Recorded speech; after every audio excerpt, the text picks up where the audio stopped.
I never believed in miracles. Not really. People say they do when something impossible suddenly happens, when a missing child is found, when a dying man survives, when life gives them back something they already buried in their hearts. But I learned something about miracles.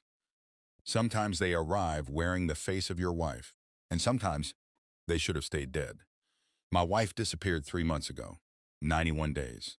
I counted every one of them. Her name was Claire Whitmore. She was 34 years old, the mother of our 6-year-old daughter Lily, and the only person I had ever loved deeply enough to make the world feel safe. Then one Monday evening, she vanished without a trace. No body, no ransom, no goodbye. Just her abandoned car near the river and silence so heavy it slowly crushed everything inside our home. The police searched for weeks. Volunteers searched forests and highways. Divers searched the river. Nothing. Eventually, people stopped asking if she had been found. Then they stopped mentioning her at all. But Lily never stopped asking. Every night before bed, she would hold Claire's old sweater against her chest and whisper, "When is Mommy coming home?" And every night, I lied. Soon. But after 3 months, even hope starts sounding stupid. Then came the storm. It was the kind of storm that makes houses creak. Rain hammered against the windows so hard it sounded like someone throwing handfuls of gravel at the glass. The wind screamed through the trees behind our house. And at exactly 2:14 in the morning, the doorbell rang. I woke instantly. For a moment, I thought I imagined it. Then it rang again. Slow, clear, deliberate. Nobody visits houses at 2 in the morning. Nobody normal. I sat up slowly in bed. The hallway outside my bedroom was dark, except for the faint blue light from the security panel downstairs. My heart was already beating too fast. Another ring. I grabbed my phone from the nightstand and opened the security camera app. The screen flickered. At first, I saw only rain. Then a figure slowly appeared through the distortion. A woman, standing perfectly still on my porch, barefoot, soaked from head to toe, long dark hair hanging across her face. My chest tightened so hard it hurt, because even through the blurry camera feed, I knew her, Claire, my wife. I stared at the screen, unable to breathe. Part of me thought I was dreaming. Part of me thought grief had finally destroyed my mind. Then the woman on the screen slowly lifted her head and looked directly into the camera. I ran downstairs. My legs nearly gave out halfway. Every thought in my head crashed together at once. Impossible, impossible, impossible. But when I reached the front door and looked through the glass, she was there. Real. Standing beneath the porch light while rain poured around her. I grabbed the handle but froze before opening it. Because somewhere deep inside me, something felt wrong. The doorbell rang again. I opened the door. Cold wind rushed into the house. Claire stood inches away from me, alive. For a few seconds, neither of us moved. I searched her face desperately. Same eyes, same lips, same tiny scar above her eyebrow from when she fell off her bike at 19.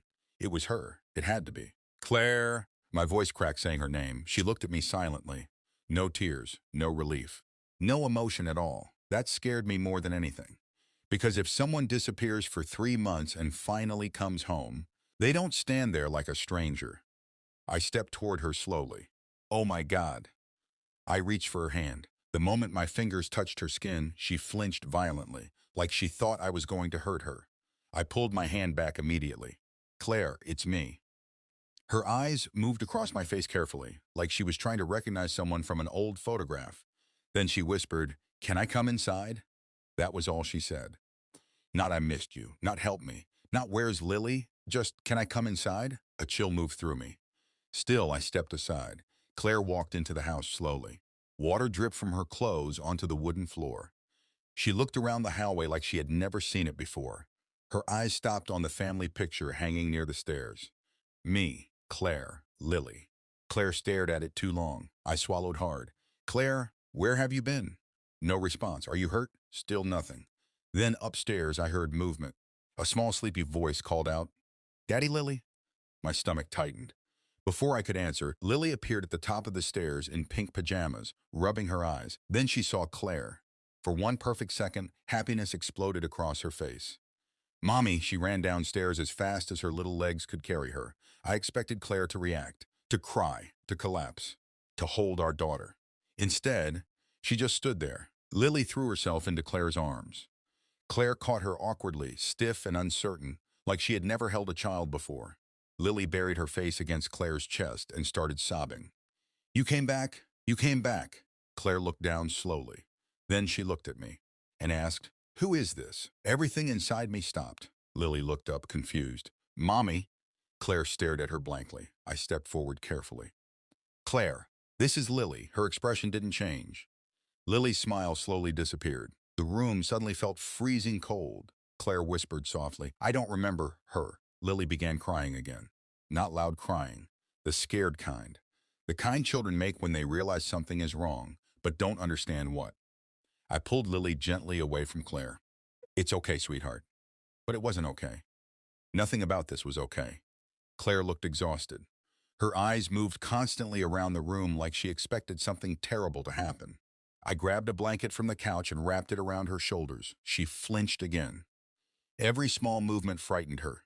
Every sound made her tense. Then I noticed something else. Her wrists. Dark bruises circled both of them. Not fresh, older, like restraints. My stomach turned. Claire, who did this to you? She stared at her wrists blankly, then whispered, I don't know. I called the police, then an ambulance.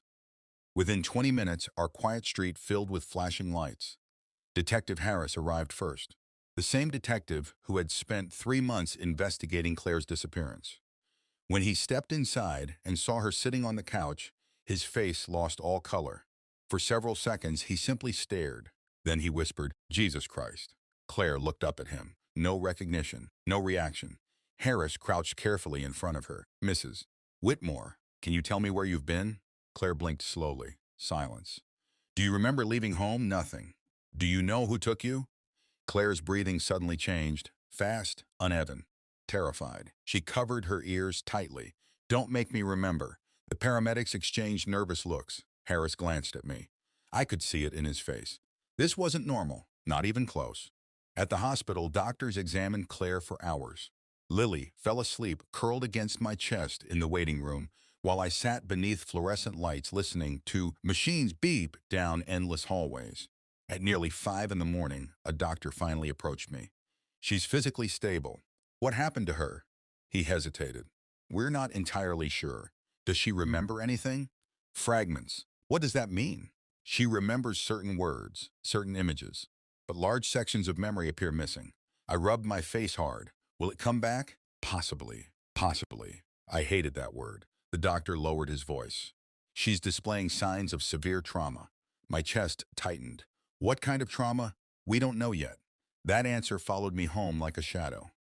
Claire returned the next afternoon, but something about her felt off, not visibly, not immediately. It was smaller than that. The way she walked through rooms slowly, studying everything. The way she stared at objects like she was trying to remember how they worked. The way she watched Lily carefully instead of lovingly. That first night, Lily refused to sleep alone, so she slept beside me while Claire stayed in the guest room. Around 3:40 in the morning, I woke to soft footsteps in the hallway. I got up quietly. The hallway was dark. At the far end, bathroom light spilled across the floor. Claire stood inside, perfectly still, facing the mirror, but her eyes were closed. Claire? She whispered without turning around. Don't make me look. A cold feeling moved through my chest. At what? Slowly. Claire opened her eyes. She looked into the mirror and screamed.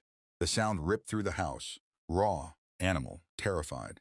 She stumbled backward violently, knocking toiletries onto the floor. That isn't me. I grabbed her shoulders. Claire, calm down. She clawed at her own face, sobbing uncontrollably. That isn't me. I looked into the mirror. I saw only Claire, only my wife. But the horror in her eyes made me doubt even that. And standing there beneath the bathroom light while she trembled in my arms, I realized something terrifying. The woman who came back home might not fully be my wife anymore. The next morning, Claire acted like nothing had happened. That frightened me more than the screaming. She sat quietly at the kitchen table while sunlight spilled through the curtains, stirring her coffee without drinking it. Lily stayed close to me. Too close. Every time Claire looked at her, Lily lowered her eyes. Children notice things adults try to ignore. And Lily knew something was wrong. Claire noticed it too. At one point, she looked at Lily and whispered, "Why is she afraid of me?" I didn't know how to answer. Because the truth was, I was starting to feel afraid too. Claire remembered pieces of our life, small things. The smell of cinnamon pancakes, the creaking sound the hallway floor made near the stairs, the song Lily used to sing in the car. After that night, I stopped sleeping properly. Every sound in the house made my heart race. Every creak of the floorboards, every whisper through the vents. Every time Claire walked silently through the hallway at night, I felt my body tense before my mind even understood why. The woman inside my home looked exactly like my wife, but sometimes it felt like she was learning how to be her instead of remembering. And the worst part was, I still loved her. That made everything more terrifying. Because every time she smiled sadly at Lily, every time she cried while looking at old family photos, every time she whispered my name like she was afraid to lose it, I wanted to believe this was all trauma. I wanted to believe my wife was simply broken, not replaced, not changed into something else, broken. But then the nightmares started. Not mine, hers. The screams began around 3 a.m. almost every night. I would run into the guest room and find Claire tangled in blankets, drenched in sweat, clawing at her own skin. Sometimes she screamed random numbers, sometimes names, sometimes words that sounded like commands, but one phrase repeated more than any other. Subject 3 is awake. The first time she said it, I froze beside the bed. What does that mean? Claire's eyes snapped open. For one horrifying second, she looked directly at me without recognition. Then suddenly she started crying. I'm sorry. For what? I think something followed me home. A chill crawled up my spine. The next morning, I drove Lily to school myself. Normally, Claire handled mornings while I went straight to work. But nothing about our life was normal anymore. As I buckled Lily into her seat, she looked at me nervously. Daddy, yeah, is Mommy sick? I swallowed hard. She's been through something scary. Lily looked down at her hands. She watches me when I sleep. The cold feeling returned instantly. What do you mean? She stands in my doorway at night. My grip tightened on the steering wheel. What does she do? Nothing. Lily's voice became smaller. She just stares at me. I barely made it through the school drop-off. When I got home, Claire was standing in the kitchen exactly where I left her. Same position. Same empty stare toward the window. She looked up when I entered. You think I'm dangerous? It wasn't a question. I set my keys down carefully. I think something happened to you. Claire nodded slowly. Then she whispered, what if something happened to Claire? My chest tightened. What does that mean? She looked genuinely frightened. I don't know. I stepped closer. Claire. But before I could continue, she suddenly grabbed the edge of the counter hard enough for her knuckles to turn white. Her breathing changed. Fast. Sharp. Then she whispered, he's here. I spun around instantly. Nobody stood behind me. The kitchen was empty. Who? Claire stared toward the hallway. The man in gray. Every hair on my body stood up. What man? The one who watched me. I moved toward the front window carefully. Rain fell softly outside. The street looked empty. Then I saw him, across the road, standing beside a parked black car. Gray coat, hands in pockets, watching the house. The moment our eyes met, he smiled. Not normal smiling, not friendly, knowing, like he had been expecting me to look. Then he calmly stepped into the car and drove away. I ran outside barefoot into the rain. But by the time I reached the street, the car had vanished. When I returned inside, Claire was crying. I told you. That afternoon, I called Detective Harris again. His voice sounded exhausted. I need to show you something, I told him. An hour later, he arrived. Claire stayed upstairs while I explained everything. The man outside, the nightmares, the strange phrases, the fear of mirrors, the whispers. Harris listened carefully without interrupting. When I finished, he sat silently for several seconds. Then he asked something unexpected. Did Claire ever mention a place called Blackwater? I frowned. No. Harris rubbed his jaw slowly. There was an investigation years ago involving missing women. What kind of investigation? Unofficially? Human experimentation. The room felt colder. What are you talking about? Most records disappeared. The case was buried before it became public. But rumors remained. What rumors? Harris lowered his voice. That certain private groups were studying memory reconstruction. I stared at him. You mean brainwashing? His silence answered me. That's insane. I know. No, detective, listen to yourself. I am listening, he snapped quietly. And everything you're describing matches details from those reports. I sat heavily on the couch. You think Claire was involved? I think your wife may have been running from something long before she met you. Upstairs, a floorboard creaked. Both of us looked toward the ceiling instinctively. Then Harris asked, "Have you searched her belongings?" I hesitated. "Yes. Find anything unusual?" I thought about the hidden video, the files, the name Mara Voss. But something stopped me from telling him everything. Maybe fear, maybe instinct. I found old documents. What kind? I'm not sure yet. Harris studied me carefully. Then he stood. "Ethan, whatever this is, you need to be careful." "Careful of who?" His eyes moved briefly toward the stairs. "That's what worries me." After he left, I locked every door in the house. Then I checked on Claire.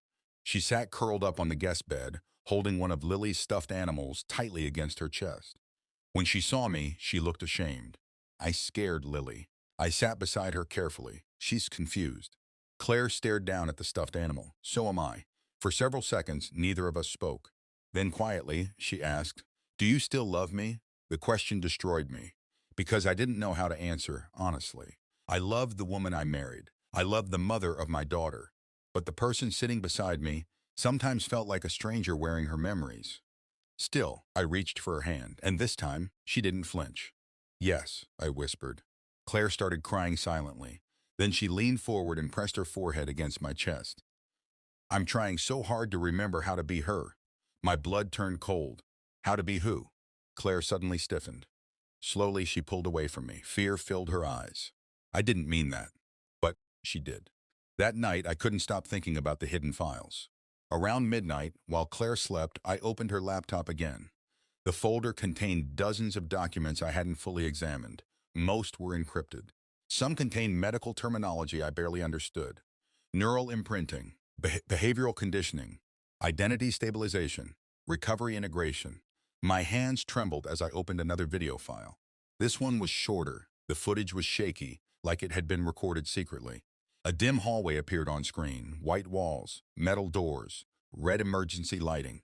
The camera moved quickly around a corner, then stopped. A woman sat strapped to a chair inside a glass room. Her head hung forward. Long dark hair covered her face. At first, I didn't recognize her. Then the woman slowly lifted her head. Claire, or someone who looked exactly like her. Thin tubes connected to her arms. A metal device wrapped around her temples. A voice behind the camera whispered, "Subject 3 memory transfer beginning." My stomach lurched. Another voice answered, "Identity resistance remains unstable." Then the video cut out.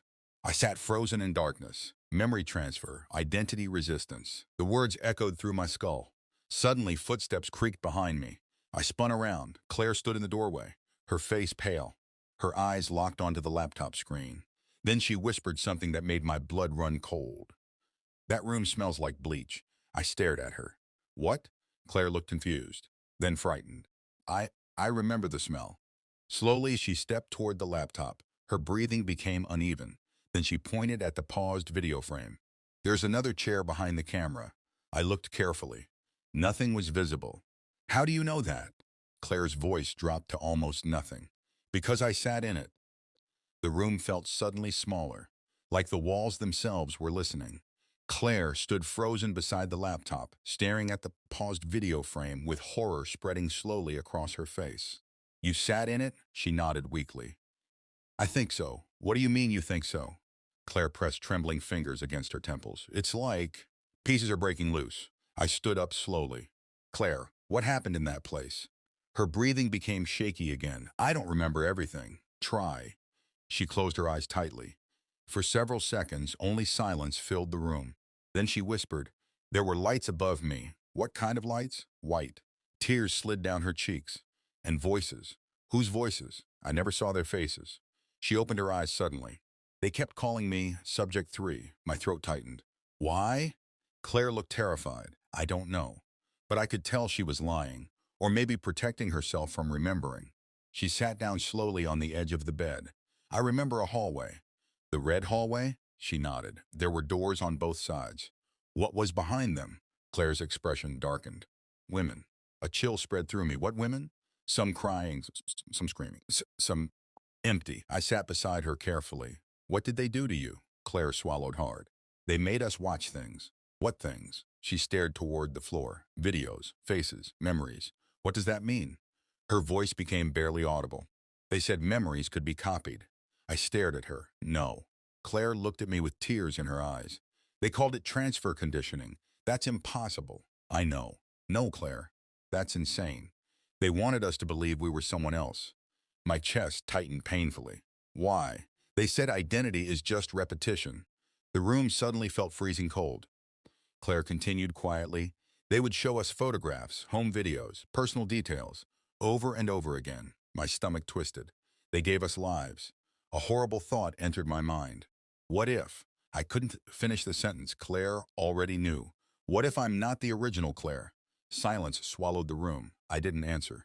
Because part of me had already begun asking that question long ago. Claire wiped tears from her face. I loved you before I forgot myself. What? She looked up slowly. I remember loving you. The pain in her voice almost broke me. Then suddenly her entire body stiffened.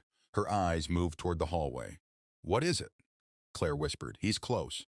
Before I could react, every light in the house flickered once, then twice, then darkness swallowed everything. The power had gone out. Downstairs, something crashed loudly. I stood instantly. Stay here. Claire grabbed my arm hard. No. What? Don't go alone. Fear spread through me fast.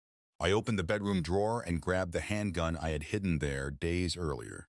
Claire stared at it nervously. Then another sound echoed downstairs. A slow creak, like someone stepping across old wooden floors. I moved carefully into the hallway.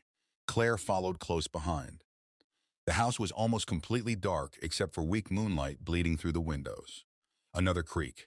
From downstairs. Someone was inside. I tightened my grip on the gun. Then I heard breathing. Not ours. Slow, calm waiting. Claire suddenly whispered, he likes when people are afraid. I looked at her sharply. How do you know that? She looked horrified by her own words. I don't know. The breathing stopped. Then a man's voice echoed softly from downstairs. Claire. My blood froze instantly. The voice sounded calm, familiar, like someone greeting an old friend. Claire began shaking violently. No, the voice came again. You weren't supposed to come back yet. Claire stumbled backward into the wall. I moved in front of her. Who's there? Silence. Then footsteps, slowly climbing the stairs, one step at a time. The wood groaned beneath the weight. Claire grabbed my shirt tightly from behind. He found us. The footsteps stopped halfway up the stairs. Then moonlight touched part of a gray coat. The same man. He stepped slowly into view. Hands relaxed at his sides. Face calm, almost gentle. Like he had no fear at all. He looked directly at Claire. For several seconds, neither of them spoke. Then the man smiled faintly. You remember more than expected. Claire's breathing became panicked. Stay away from us. The man's eyes moved toward me. So you're the husband. I raised the gun higher. Who are you? He ignored the question. Instead, he looked around the hallway slowly. You built a nice life here. Don't move. He smiled again. She chose this version strongly. My heart pounded harder. What does that mean? The man tilted his head slightly. You still think there was only one Claire? Claire suddenly shouted. Stop. The man looked amused. You don't want him knowing. I stepped closer. Knowing what? Claire's face was pale with terror. Ethan. The man interrupted softly. Memory integration was never perfect. I stared at him. What are you talking about? He looked at Claire almost sadly. She always resisted conditioning better than the others. Claire whispered, please. But the man continued. We gave her a new life, a husband, a child, memories to stabilize identity. I felt dizzy. No. You really think people can disappear and reappear without consequence? I looked at Claire desperately. Tell me he's lying. Tears rolled down her face. I don't know anymore. That answer shattered something inside me. The man slowly stepped higher onto the staircase. I pointed the gun directly at his chest. I said stop moving. Finally, his eyes returned to mine. Cold now. No, Ethan, you should listen carefully. The hallway suddenly felt suffocating. Then he spoke words I will never forget. The woman you married may have been real once. Silence. Heavy. Terrible silence. But the woman who returned. He smiled faintly. He's still deciding who she is. Claire screamed, shut up! And suddenly all the lights exploded back on at once. The brightness blinded me for a second. When my vision cleared, the staircase was empty. The man was gone. Only Claire remained, collapsed on the floor, sobbing uncontrollably. And somewhere deep inside the house, I heard a door creak open by itself. The police arrived 20 minutes later. I called them the second the man disappeared. Two officers searched the entire house, every room, every closet, every window and door. Nothing. No footprints outside, no sign of forced entry, no evidence anyone had ever been there. One of the officers looked at me carefully when I described the intruder. You sure someone was actually inside? I almost hit him. Claire sat curled beneath a blanket on the couch while another officer asked her questions. But Claire barely spoke.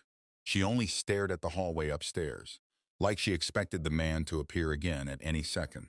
After the officers left, neither of us slept. Lily stayed between us on the couch while rain hammered softly against the windows. At sunrise, Claire finally whispered, "He won't stop." I looked at her. "Who is he?" She swallowed hard. "I don't know his real name, but you know him." "Yes, how?" Claire closed her eyes. "He used to watch us." "Watch who?" "The women." A cold wave passed through me. "What women?" "The subjects." My chest tightened again. Claire's voice shook. "He never shouted, never touched anyone." That made him worse somehow. "What did he do?" he observed. The word unsettled me more than it should have. Claire stared at her hands. "He liked seeing whether we remembered." "Remembered what?" "Ourselves." Silence filled the room. Then she whispered, "Some girls forgot completely." My stomach turned. "What happened to them?" Claire slowly looked at me. "They became whoever they were told to be." That morning after Lily left for school, I made a decision. I was done waiting for answers. If Claire couldn't fully remember, then I would find the truth myself. I returned to the hidden files on her laptop. This time I searched every document carefully. Most were encrypted nonsense I couldn't understand, until I found coordinates. One address repeated 3 different times. An old industrial district nearly 40 minutes outside town. Beneath the address were 2 words, storage access. I looked at Claire. "Do you know this place?" The moment she saw the address, fear flooded her face. "No." But it came too fast, too automatic. "You're lying." Claire stood suddenly. "You can't go there." "Why?" Her breathing became uneven. "Because if they know you found it, you already know what's there." She looked away. That was enough answer for me. An hour later, I drove alone to the industrial district. The area looked abandoned. Old warehouses, broken fences, rusting signs. The kind of place nobody visits unless they have a reason. The storage facility sat behind a chain-link gate covered in faded security warnings. Most of the units looked unused, but one section near the back had newer locks. I found the unit number from the files, 317. My pulse pounded harder with every step. The key from Claire's jewelry box fit perfectly. When I rolled the metal door upward, dust drifted into the sunlight. Then my stomach dropped. Boxes, dozens of them, carefully labeled, organized, like someone had built an archive of lives. I stepped inside slowly. The first box contained cash, stacks and stacks of it. The second contained passports, 5 different names, all with Claire's face, different hairstyles, different ages, different identities. Mara Voss, Price, Rachel Vale, Anna Mercer, Claire Whitmore. I sat down heavily on a dusty chair. None of this felt real anymore. Then I opened another box. Photographs? Women, at least 30 of them. Some looked nothing like Claire. Others looked disturbingly similar. On the back of every photograph was a number. Subject 1, Subject 2, Subject 6, Subject 11. Then I found Claire, or someone wearing Claire's face, standing in front of a red metal door. On the back, written in black marker, Subject 3, Final integration successful. I stared at those words for a long time. Successful, not failed. Successful. My heartbeat became painfully loud. Then I noticed another photograph hidden beneath it. This one almost made me drop the entire stack. It showed Claire standing beside another woman, a woman who looked exactly like her, not similar. Exact, same eyes, same scar above the eyebrow, same face. One photograph, 2 Claires, written underneath. Original active copy. My blood turned to ice. Suddenly, footsteps crunched outside the unit. I froze instantly, slow, unhurried, coming closer. Then a familiar voice spoke calmly from outside. "You were never supposed to see those." The man in the gray coat stepped into view. For the first time, I saw his face clearly, late 50s. Sharp cheekbones, calm eyes. The kind of face that looked trustworthy until you stared too long. He glanced around the storage unit almost nostalgically. She kept more than I expected. I grabbed a metal pipe from the floor. "Stay back." He barely reacted. "You look exhausted, Ethan. What did you do to my wife?" He tilted his head slightly. "Which one?" Rage exploded through me. I swung the pipe hard. He moved aside easily. The pipe crashed against metal shelves, sending photographs everywhere. The man sighed. Violence never helps understanding. I raised the pipe again. You're going to tell me everything. He studied me silently for several seconds. Then he looked at the photo in my hand. Subject 3. My chest tightened. What is that? A remarkable anomaly. She's my wife. His expression softened slightly. She believes that. I charged toward him again. This time he grabbed my wrist with shocking speed. The strength in his grip felt unnatural. Then quietly, almost sympathetically, he said, "You should be asking a different question." "What question?" He leaned closer. "Why did she come back?" I shoved him away hard. "She escaped." The man smiled sadly. "No, Ethan." Then he looked directly into my eyes. "We sent her back." Silence swallowed everything. Rain tapped softly against the metal roof above us. I stared at him. "You're lying, am I? She came home?" "Yes." "Why?" His smile faded completely. "To see whether love could survive reconstruction." The words barely sounded human. My grip tightened around the pipe. "What does that even mean?" He glanced down at the photographs scattered across the floor. "Memory shapes identity. Attachment stabilizes memory. We wanted to know whether emotional bonds remain authentic after transfer." I felt sick. "You experimented on her.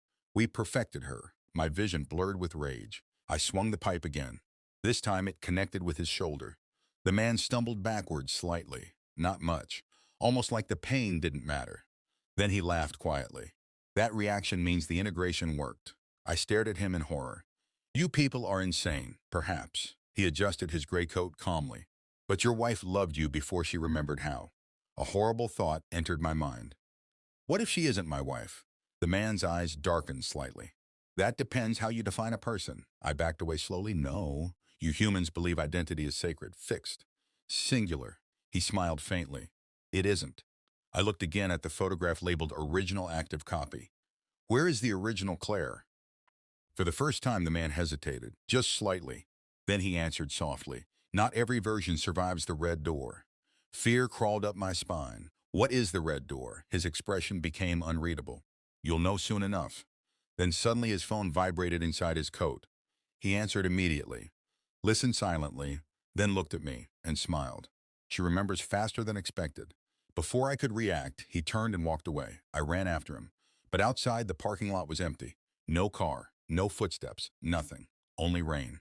When I looked back toward the storage unit, every light inside suddenly shut off at once. And from somewhere deep in the darkness, I heard Claire's voice whisper, "Ethan, don't let them open the door." I drove home faster than I ever had in my life. The entire drive, my hands shook against the steering wheel. One thought repeated over and over inside my head. Original. Active copy. I wanted to reject it. I wanted to believe the man in the gray coat was manipulating me. But the photographs were real. The files were real. And deep down, something inside me already knew the truth was worse than anything I wanted to believe. Rain blurred the windshield as I pulled into the driveway. The front door was open. Panic exploded through me instantly. I jumped out of the car and ran inside. "Claire?"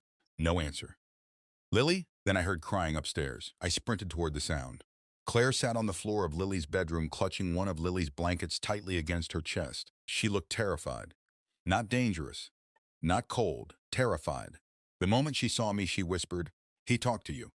I stopped in the doorway. "How do you know that?" Claire slowly lifted her eyes. "Because I can feel him." The words sent chills through me. I stepped closer carefully. "Claire, what are you?" Pain crossed her face immediately. "I don't know anymore." I pulled the photograph from my jacket pocket and held it up. The one showing two identical Claires. Claire stared at it silently. Then tears rolled down her cheeks. "I was hoping you'd never find that." My throat tightened. "Tell me the truth." She looked toward Lily's empty bed, then back at me. "The truth won't fix this. Tell me anyway." Claire took a long, shaky breath, then finally said the words I had feared hearing. There was another Claire. Everything inside me went numb. I sat slowly on the edge of the bed. "What does that mean?" She closed her eyes. "When I escaped them years ago, I wasn't alone." "Escaped who?" "The organization." "What organization?" Claire rubbed trembling fingers against her forehead. "They changed names constantly. Different cities, different companies, different research divisions. But the people stayed the same. What did they want? To rebuild identity. My stomach twisted again. They believed trauma could erase a person, and memory could replace them. I stared at her. You're saying they copied people? They tried. Why? Claire laughed softly. But there was no humor in it. Because powerful people pay enormous amounts of money for control. The room suddenly felt colder. They studied attachment, she continued quietly. Marriage. Motherhood. Emotional dependency. They wanted to know whether human connection could survive replacement. I looked down at the photograph again. Who was the original Claire? Claire's eyes filled with tears. A woman they took years ago. Did you know her? Yes. What happened to her? Silence. Then she died. The word hit me like a hammer. No, Claire nodded weakly. They used her memories. I couldn't breathe properly anymore. They gave them to you? Yes. How is that even possible? I don't fully understand it. That's not an answer. Claire suddenly looked angry.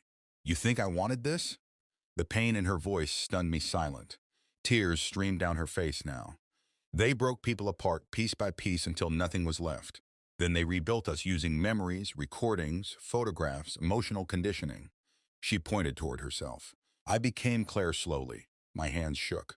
You're saying my wife. Her voice cracked. I loved you. That's not what I asked. Claire covered her face. I know. Silence swallowed the room. Then quietly, almost broken. I remember falling in love with you. I stared at her. Every instinct inside me screamed that this was impossible. And yet, every memory I had with Claire felt real. Every laugh, every fight, every moment holding Lily after she was born. Was all of that fake? Or does loving someone make you real, no matter where you came from? Claire whispered. I wasn't pretending with you. I looked at her slowly. Then why did you disappear? Fear returned instantly to her face. Because they found me. The man in gray. She nodded. He recognized instability. What does that mean? It means pieces of the old conditioning were waking up. What conditioning? Claire looked sick. They planted instructions. My chest tightened. What kind of instructions? I don't know all of them. You must know something. She stared at the floor silently, then whispered, they wanted access to Lily. The room spun. What? They believed children created through emotional integration were important. I stepped backward instinctively. Claire. She immediately saw the fear in my face. No, Ethan, listen to me. You said they were interested in Lily because she proved something. What? That attachment became real. I felt sick. You're talking like an experiment. Claire started crying harder. That's exactly what we were. I turned away from her. My thoughts crashed together violently. None of this felt possible. None of it should exist. But every strange thing finally connected. The memory gaps, the whispers, the fear of mirrors, the hidden files, the red door. Claire stood slowly. I disappeared because they activated something inside me. I looked at her carefully. What? A command. My blood ran cold. What kind of command? She swallowed hard. I don't fully remember. Try. Claire squeezed her eyes shut painfully, then whispered I was supposed to return home. Fear crept through me slowly. And do what? Claire looked directly at me, then said the worst words I had ever heard. I don't know. Silence. Heavy, terrible silence. Then suddenly Claire's entire body stiffened. Her breathing stopped. Her eyes moved slowly toward the bedroom doorway. I followed her gaze. Nothing stood there. But Claire whispered, he's inside the house. My pulse exploded instantly. I grabbed the gun from my waistband and moved into the hallway carefully. Stay with Lily. Claire grabbed my wrist hard. No. What? He wants me alone. A floorboard creaked downstairs. Then another. Slow footsteps. Moving through the living room, I aimed the gun toward the staircase. Who's there? No answer. Only footsteps. Then silence. The kind of silence that feels alive. Claire's grip tightened painfully around my arm. Then very softly she whispered, he brought the other one. A chill tore through my spine. What other one? Claire looked absolutely terrified. Then from downstairs, a woman's voice answered, me. Every muscle in my body locked instantly. The voice downstairs was Claire's. Exactly Claire's. Same softness, same tone, same rhythm. Impossible. Beside me, Claire began trembling violently. No. The voice came again from the darkness below. Ethan, my stomach dropped, because there was no difference between the two voices. None. I tightened my grip on the gun and slowly stepped toward the staircase. Claire grabbed my arm desperately. Don't go down there. What is happening? Tears filled her eyes. She's not supposed to be here. Another floorboard creaked downstairs. Then slow footsteps crossed the living room, calm, unhurried, like whoever was down there already belonged inside our house. "Ethan," the voice called again gently. "Please." Every instinct inside me screamed to run. Instead, I moved down the stairs one step at a time. The house was dark, except for weak moonlight spilling through the windows. At the bottom of the staircase, I froze. A woman stood near the kitchen doorway, dry hair, clean clothes, calm expression. Claire, not similar, not close, exactly Claire. My mind refused to process what I was seeing. The woman looked at me sadly. "You shouldn't have opened the files." Behind me, upstairs, Claire whispered, "Oh God." The woman downstairs slowly lifted her eyes toward the staircase and smiled. "There you are." The Claire behind me backed away instantly like she had seen a ghost. No, the woman below tilted her head slightly. "You were never good at completing integration." I stared between both women in disbelief. "What the hell is this?" Neither answered immediately. The woman downstairs stepped into the moonlight fully. Even the tiny scar above her eyebrow matched perfectly. Then she looked directly at me. "I know this is confusing." My chest tightened painfully. "Who are you?" Her expression softened. "I'm Claire." Behind me, the other Claire shook her head frantically. "No, she's lying." The woman downstairs smiled faintly. Am I? Am I?" My breathing became uneven. This couldn't be real. It couldn't. The downstairs Claire looked at me carefully. "You remember our honeymoon in Maine?" I froze. She continued softly. "The storm knocked out power at the cabin. You tried making coffee over the fireplace and nearly burned the blanket." My blood ran cold. Only Claire knew that. Then she smiled sadly. "You apologized for 2 hours." Behind me, Claire whispered, "They gave her everything." The woman downstairs glanced upward. "No, I lived it." Silence. Then slowly, she looked back at me. "You've been lied to, Ethan." I raised the gun higher. "Stop." Her eyes moved to the weapon briefly, then back to me. "She told you she was Claire because she wanted to survive." The Claire behind me began crying. "That isn't true." The woman downstairs ignored her. "She was never stable after transfer." I looked toward the staircase. "What does that mean?" The upstairs Claire whispered desperately. "She's manipulating you." The downstairs Claire took another slow step forward. I was the original. The world seemed to tilt beneath me. No, she was subject 3. My grip on the gun weakened. The upstairs Claire suddenly shouted, "Don't listen to her." The woman downstairs finally looked irritated. "She still thinks attachment makes her real." Then she looked back at me again. "You loved me once." My chest hurt so badly I could barely breathe. "Stop! She stole my life." "No!" The scream came from upstairs Claire, raw, broken, desperate. She ran down the stairs suddenly and stood between us. Tears streamed down her face. "You don't understand what they did to us." The downstairs Claire studied her silently, then whispered, "You were never supposed to survive the Red Room." The upstairs Claire flinched violently. My pulse pounded harder. "What is the Red Room?" Neither answered immediately. Then the downstairs Claire smiled faintly. "It's where they remove what makes people human." A horrible silence filled the house. The upstairs Claire looked barely able to stand. "She's lying." "Am I?" The downstairs Claire's voice became colder now. "Tell him what happened after integration." The upstairs Claire shook her head repeatedly. "Don't," but the downstairs Claire continued. "You started remembering both lives at once." My stomach twisted. Both lives? She couldn't separate herself from me anymore. My memories became hers. Hers became mine. I stared at the woman standing beside me. The woman who cried with Lily. The woman who slept trembling in the guest room. The woman I had kissed goodbye the day she vanished. Who was she?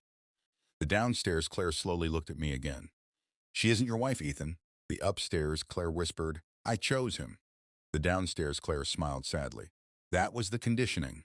Then suddenly Lily screamed upstairs. All 3 of us turned instantly. Lily stood trembling at the top of the staircase in pajamas, tears streaming down her face.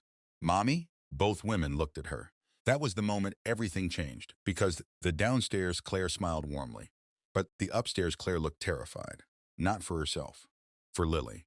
Then the upstairs Claire shouted, "Get away from her!" The downstairs Claire's face changed instantly. The warmth almost vanished. Something colder surfaced underneath. Something wrong. "You always ruin progress." Then suddenly the lights throughout the house flickered violently. Every covered mirror upstairs shattered at once. Glass exploded across the hallway. Lily screamed again. A low humming sound filled the house. The downstairs Claire slowly smiled. The door is opening. The upstairs Claire grabbed my arm hard. We have to leave now. I stared at her. What is happening? She looked directly into my eyes. For the first time since returning home, I saw certainty there. Pure certainty. Then she whispered, "She isn't Claire anymore." The downstairs Claire tilted her head slightly. "Neither are you." Then all the lights went out. Darkness swallowed the house instantly. Lily screamed upstairs. Glass crunched beneath moving footsteps. Then came the humming again, louder this time. Not electrical, not mechanical, human. Like dozens of voices whispering together behind the walls. I grabbed Lily and pulled her against my chest while the Claire who came home in the rain, dragged us backward toward the kitchen. "Hurry! What's happening?" She opened it. "Open what?" Claire looked absolutely terrified. The red door. Then somewhere inside the darkness, the other Claire laughed softly. Not normal laughter. It echoed strangely through the house, almost layered, like more than one person was speaking at once. "You were never supposed to remember this much," she whispered. The humming intensified. Then every television screen in the house flickered on by themselves. Static flooded the rooms. The upstairs hallway glowed with flashing white light. Claire shoved Lily behind her. "Don't look at the screens." Why? Because that's how they start. The static suddenly shifted. Images began appearing rapidly across every screen. Faces, women, dozens of women, some crying, some screaming, some completely expressionless. And every few seconds, Claire's face appeared among them. Different hairstyles, different ages, different names. My blood turned to ice. Lily buried her face against me. Claire whispered, "They're syncing memories." The other Claire stepped slowly into view from the hallway darkness. Only now, something about her looked wrong, subtly wrong, like her movements were slightly delayed from reality, like a copied video playing out of sync. She smiled calmly. "You should stop resisting." Claire stepped in front of us protectively. "You're not her anymore." The other Claire tilted her head. "And you are?" Silence. Then softly, "You were built from fragments." Claire's breathing became uneven, but she didn't move. The other Claire slowly walked closer. The humming around us intensified harder with every step she took. The lights flickered violently overhead. Then I noticed something horrifying. The shadows behind her weren't moving correctly. There were too many of them. Shapes stretching across the walls behind her. Tall, distorted. Human silhouettes standing where nothing should have been standing. I raised the gun again. "Stop right there." The other Claire looked at me sadly. "You still think violence matters. Who are you?" Her eyes moved slowly toward me. Then she answered, "The first successful copy." A chill tore through me. No, she was unstable. The other Claire nodded toward the woman beside me. "Emotional contamination ruined integration," Claire shouted. "I love them." The other Claire smiled faintly. "Yes." Then colder. "That was the defect." Suddenly the humming stopped completely. Dead silence filled the house. Then, a loud metallic sound echoed somewhere below us. Clang. Everyone froze. Another metallic sound followed, closer, like a giant metal door slowly opening underground. Claire's face lost all color. "Oh God, what is that?" Her eyes filled with terror. "It found us." The floor beneath our feet vibrated slightly. Dust drifted from the ceiling. The other Claire closed her eyes slowly, almost peacefully. "You hear it now, don't you?" Another clang echoed beneath the house. Louder, closer. Then Lily whispered, "Daddy." I looked down. She pointed toward the kitchen floor.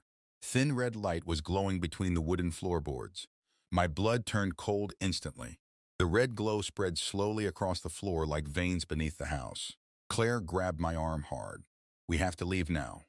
The other Claire suddenly smiled wider. "It's too late." Then every cabinet door in the kitchen exploded open simultaneously. Lily screamed. Plates shattered across the floor. The televisions burst into static again. And from every speaker in the house, voices began whispering together. "Subject 3 active. Subject 3 active. Subject 3 active." Claire covered her ears. "No." The whispers grew louder. "Identity stabilization incomplete. Memory contamination detected. Prepare retrieval." The other Claire slowly looked toward me. "She belongs with us now." Claire grabbed Lily and shoved her toward the back door. "Run." We sprinted through the kitchen. Behind us, the whispers became screaming static. The lights exploded one by one overhead. Pop, pop, pop. As we reached the back door, the other Claire's voice echoed behind us. Ethan, I turned instinctively. Big mistake.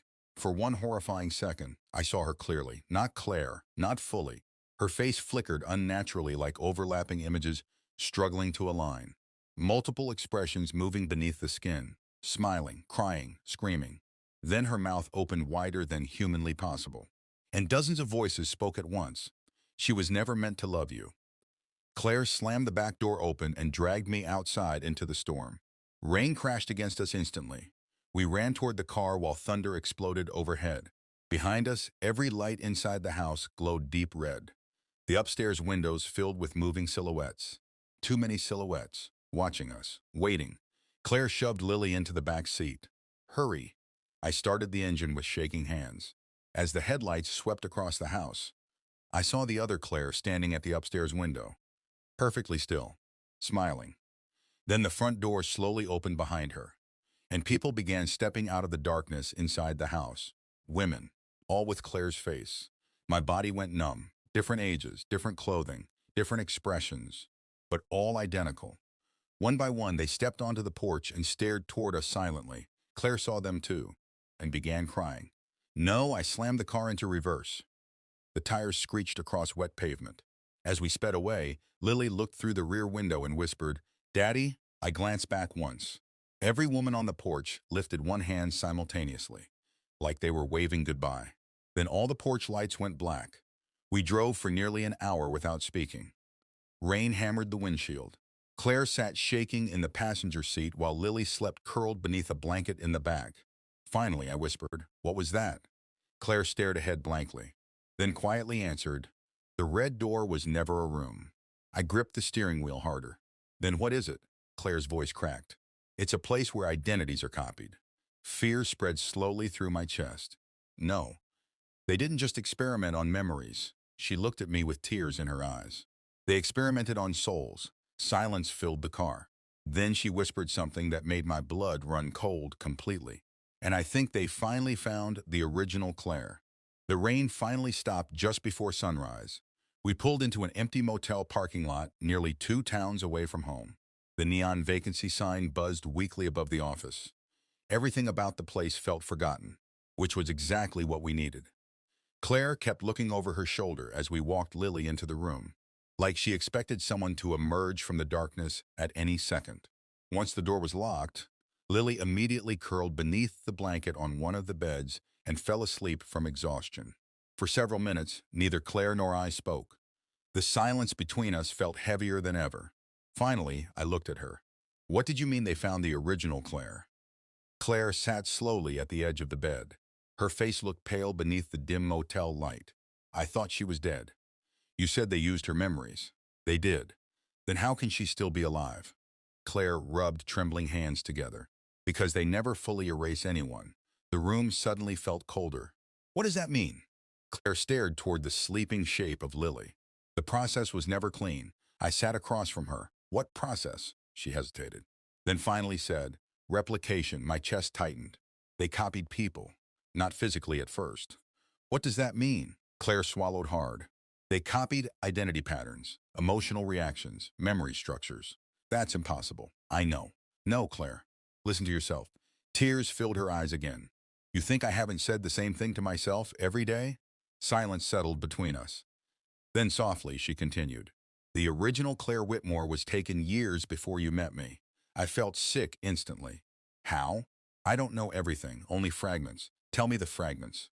Claire closed her eyes. I remember files. Photographs, videos of her life, her voice, her family history, her habits. My pulse pounded harder. They built you from her. She nodded weakly. But something happened during integration. What? I remembered too much. The motel air conditioner hummed softly in the silence. Claire looked down at her shaking hands. They expected me to imitate Claire. Her voice cracked. But I became her. I stared at the woman sitting in front of me. The woman who had kissed me goodnight, held our daughter, shared my bed, loved me, or believed she did. And the horrifying truth was, I still couldn't stop seeing my wife when I looked at her. Claire whispered. That's why they became interested in Lily. Fear crept back instantly. What does Lily have to do with any of this? She proved emotional integration could become permanent. My stomach twisted. You keep talking like some experiment. Claire looked devastated. That's because we were. I stood up suddenly and paced toward the window.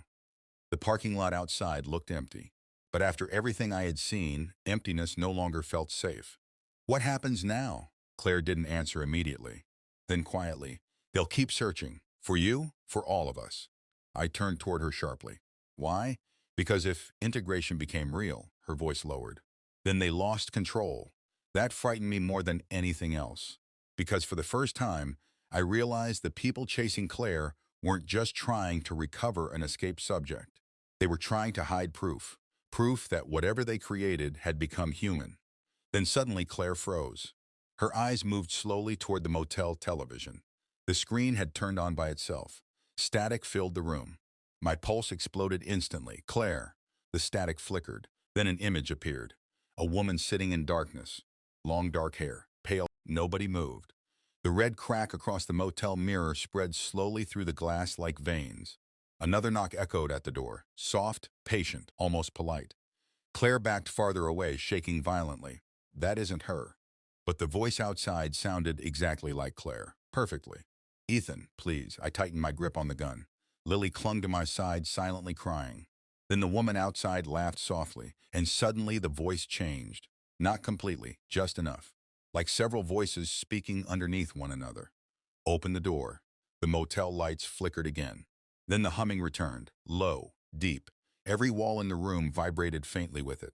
Claire covered her ears instantly. No. The humming grew louder. The bathroom mirror cracked further. Then words slowly began appearing across the glass from the inside. Subject 3 return required. My stomach turned violently. Another knock, this time harder. The woman outside whispered, "We know she remembers now." Claire looked at me desperately. "If they take me again, I won't come back." The fear in her voice felt real. Painfully real. I looked at the door, then back at her. "What happens if I open it?" Claire's face went pale. "You already did once." Silence. Then the motel television suddenly exploded into static again. Every screen in the room flashed red. And for one horrifying second, I saw dozens of women standing outside our motel room through the security camera feed. All with Claire's face. All staring silently at the door. Lily screamed. The image vanished instantly. Then came another voice outside. Male. Calm. The man in the gray coat. Ethan. Claire's breathing became panicked. "He found us." The man continued through the door. "You're misunderstanding what she is." I stepped slowly closer. "Stay back." "You think she came home because she loved you," Claire whispered. "Don't listen." The man sighed softly. Attachment was part of the conditioning. My chest tightened painfully. "Shut up. You want the truth?" Claire suddenly screamed, "Stop talking to him!" The lights burst off again. Darkness swallowed the motel room. Then came the sound of metal grinding somewhere beneath the floor. Louder this time. The same sound from the house. Clang, clang, clang. The room vibrated harder. Red light slowly began glowing underneath the motel bathroom door. Claire looked absolutely horrified. No, I stared toward the growing red glow. "What is that?" Claire whispered the answer, like someone confessing a nightmare. The bathroom door slowly creaked open by itself. Inside, red light poured from the cracked mirror. Not reflecting light, emitting it. The mirror surface moved strangely now, like liquid, like something breathing beneath glass. Lily buried her face against me crying. Then the mirror rippled, and a hand pressed outward from the inside, human pale. Trying to push through, I nearly dropped the gun. Another hand appeared. Then another. Multiple hands pressing from beneath the mirror surface. Claire backed away, trembling violently. "They're crossing over." "What are they?" Claire looked at me with tears streaming down her face. "Versions." The mirror bulged outward. The glass never shattered. It stretched, like skin. Then slowly, a woman's face pushed through the surface. Claire's face, eyes open, mouth smiling unnaturally wide. My entire body went numb. Then another face appeared beside it. Then another. Dozens of distorted Claires pressing beneath the mirror, whispering together. "We remember you." The motel room door suddenly burst open. The man in the gray coat stepped inside calmly. He barely looked surprised by the nightmare unfolding around us. Instead, he looked directly at Claire. Subject 3. Claire stood protectively in front of Lily. "Stay away from her." The man sighed. you became unstable. I became human. For the first time, the man's expression changed, just slightly, almost disappointed. That was never the objective. The red glow filled the room stronger now. The mirror bulged violently. Hands clawed outward from inside it. The whispering became screaming. The man looked toward me calmly. You still have a choice. I stared at him in disbelief. What choice? Return her, Claire whispered. Ethan, the man continued, and your daughter survives. Silence. Then my rage exploded. I aimed the gun directly at his head. You're not touching my family. The man smiled faintly. Family. Then he looked toward Lily. The child should not exist. Claire lunged instantly. She drove the motel lamp into the side of his face. Glass shattered everywhere. The man stumbled backward. The humming inside the room intensified violently. Then suddenly every distorted face inside the mirror screamed together, and the mirror exploded outward. Red light swallowed the entire room. For one impossible moment, I saw everything. Rows of women strapped into chairs, metal hallways, endless red doors stretching into darkness, versions of Claire crying, screaming, forgetting themselves. Then I saw the original Claire, alive, reaching toward us from somewhere deep inside the red light. Close it. Claire grabbed Lily. I understood instantly. The mirror, the door. I fired 3 shots into the glowing glass. The room erupted with a deafening scream. The red light shattered apart violently. The mirror collapsed inward. The humming stopped instantly. Silence crashed over everything, then darkness, real darkness. Smoke drifted through the ruined motel room. The mirror was gone. Only shattered glass remained. The man in the gray coat slowly stood again, despite the blood running down his face. For the first time, he looked afraid. He stared at Claire, then whispered, "You chose them completely." Claire held Lily tightly against her chest. Yes. The man looked at me one final time, then quietly said, "You have no idea what you destroyed tonight." And before I could stop him, he smiled, then stepped backward into the darkness near the bathroom, and vanished. Not ran, not escaped, vanished. Like he had never fully belonged there. The motel room became completely silent. Only Lily's crying remained. Claire slowly collapsed onto her knees, exhausted, shaking, alive. I moved toward her carefully. For several seconds, neither of us spoke. Then finally I whispered, "Who are you?" Claire looked up at me with tears in her eyes. And for the first time since she returned home, her smile looked completely real. Then she answered softly, "I'm the one who stayed." 6 months later, we moved again. New names, new city, no mirrors, no cameras, no records. Some nights, Claire still wakes up screaming. Sometimes she stares too long into dark windows. Sometimes she whispers names she doesn't recognize. But when Lily laughs, Claire laughs too. When Lily cries, Claire holds her until she sleeps. And every night before bed, Claire checks every lock in the house twice. Then she whispers the same thing to me. I chose this life. I want to believe the nightmare is over. I almost do. But last night, at exactly 2:14 in the morning, someone knocked softly on our front door. 3 slow knocks. Claire froze beside me in bed. Her face lost all color. Then, from downstairs, a little girl's voice whispered, "Mommy, there's another you outside." And somewhere deep in the house, I heard the humming begin again. One final question. If someone who looked exactly like Claire knocked on your door at 2:14 a.m., would you open it? Let me know in the comments. And tell me where you're watching from. If you enjoyed this story, like, subscribe, and join the Hidden Pulse until next time. Remember, not every knock should be answered.